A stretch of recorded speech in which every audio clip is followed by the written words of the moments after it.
Madokachere mabi yangu tauya nenhau dzomanhoko dzozuva rogumi nopfuma mwedzi uno waNyamavhuvhu.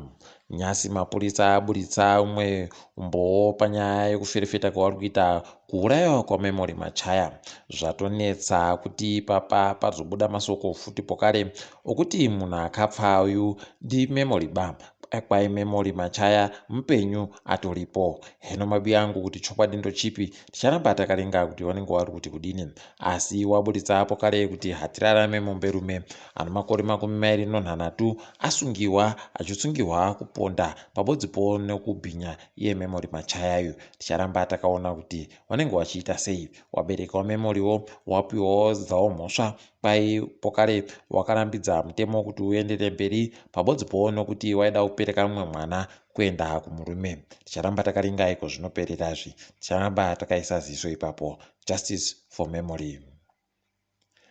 Kwai bato reMDCT raburitsa dare ravo remakurukota anenge achiteerera makurukota wehurumende.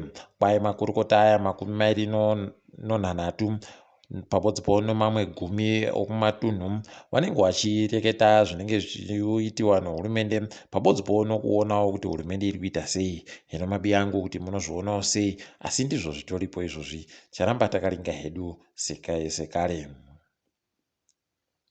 Mutungamiri wenyika nyasi aparura zviri pamutemo pari kubikiwa mweya kwaMutare nokambani pakavakiwa nokambani inonzi Verify Engineering. Kwai kambani iyi iri pasi pochikorocho Harare Institute of Technology. Izvi zvinofadza, toibva kuti zvakaitiwa zvisvinu nokuti mari yehurumende ndiyo yagoseenzesiwa, asi tiribe kunyepiwa kuti mari iyi yakaseenzesiwapo.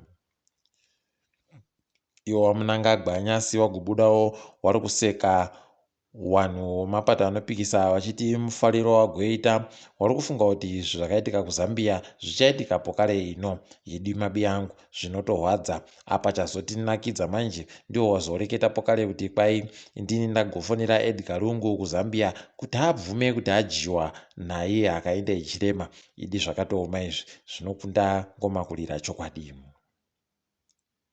Kwai hurumende mukuda kwayo kuti vanhu vazhinji vabayiwe kamushonga kodzihwamupengo yakatozopedzisira yangokumbawo chidiki kuti waite basa rekubatsiridza kuti zviite zviri nani. Wati munzvimbo dzakaita sana kuwadzana nomufakose kwakatoisiwawo chidiki kuti waite kubatsiridza kubaya kumu.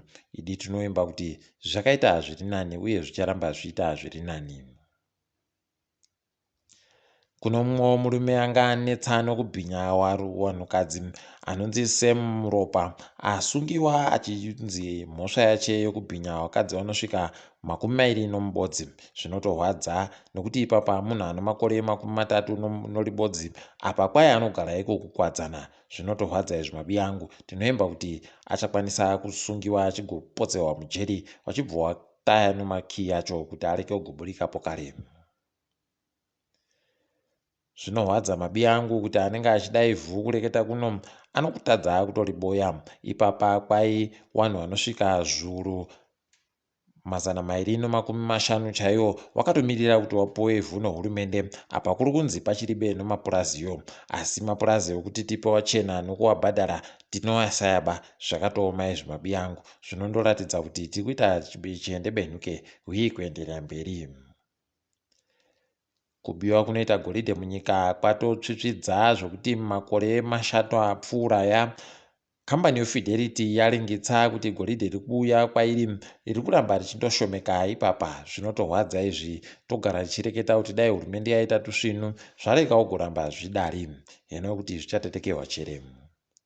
Mumutambo, murayiridzi wevakomana nhabvu munyika Logarusik kwai agoti iye vanhu vakasaya kutsigira zvakakwana mutambo wevakomana wemaWarriors kwai unotadza kuenderera mberi. Ati iye kuenda kwavo kunyika kumitambo yakasiyana-siyana kunotoenderera mberi kana vanhu vachinge vatsigira zvakazara. Hino kuti kutsigirai kwaari kureketa ndekupi, peno akutogara azvivharira kuti kana akagofoira agoti ndanga ndiribe kutsigirwa.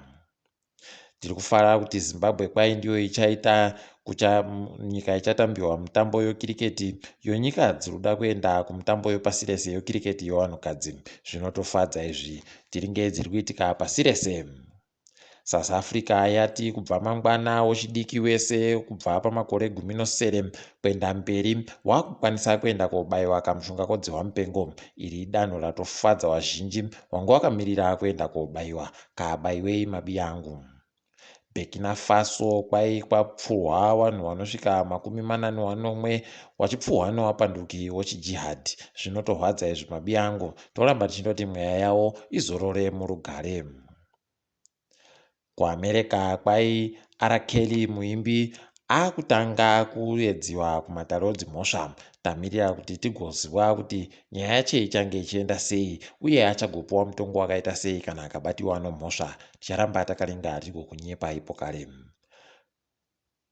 Kune umwe dutu mupengo rauya rikunzi Hurricane Grace rapinda kuMexico. Zviri kutorwadza izvi nekutoti ipapa nzvimbo zhinji dzangomukatakata nomvura, apa matenga nodzimba nezvimwe zvinenge zvakawanda zvinenge zvakukuhwa kutakuhwa nochampupuri chakanyanyisa chi. Zvakatooma izvi. Tinoemba kuti kuchareka kuparashiwa vanhu vakawanditsa.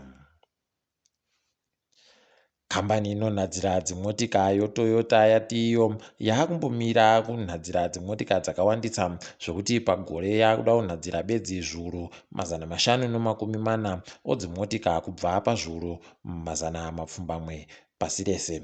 Heno mabiya angu kuti munozvionawo sei, ndiwo vanhu vanga vari kunhadzira dzimotika dzakawanditsa kudarika dzimwe kambani dzese pasi rese. Idi zvakatooma. Tiri ipapo zvedu panyasi tagumira pano. Ndini wenyu Mhanduwe WeNhau.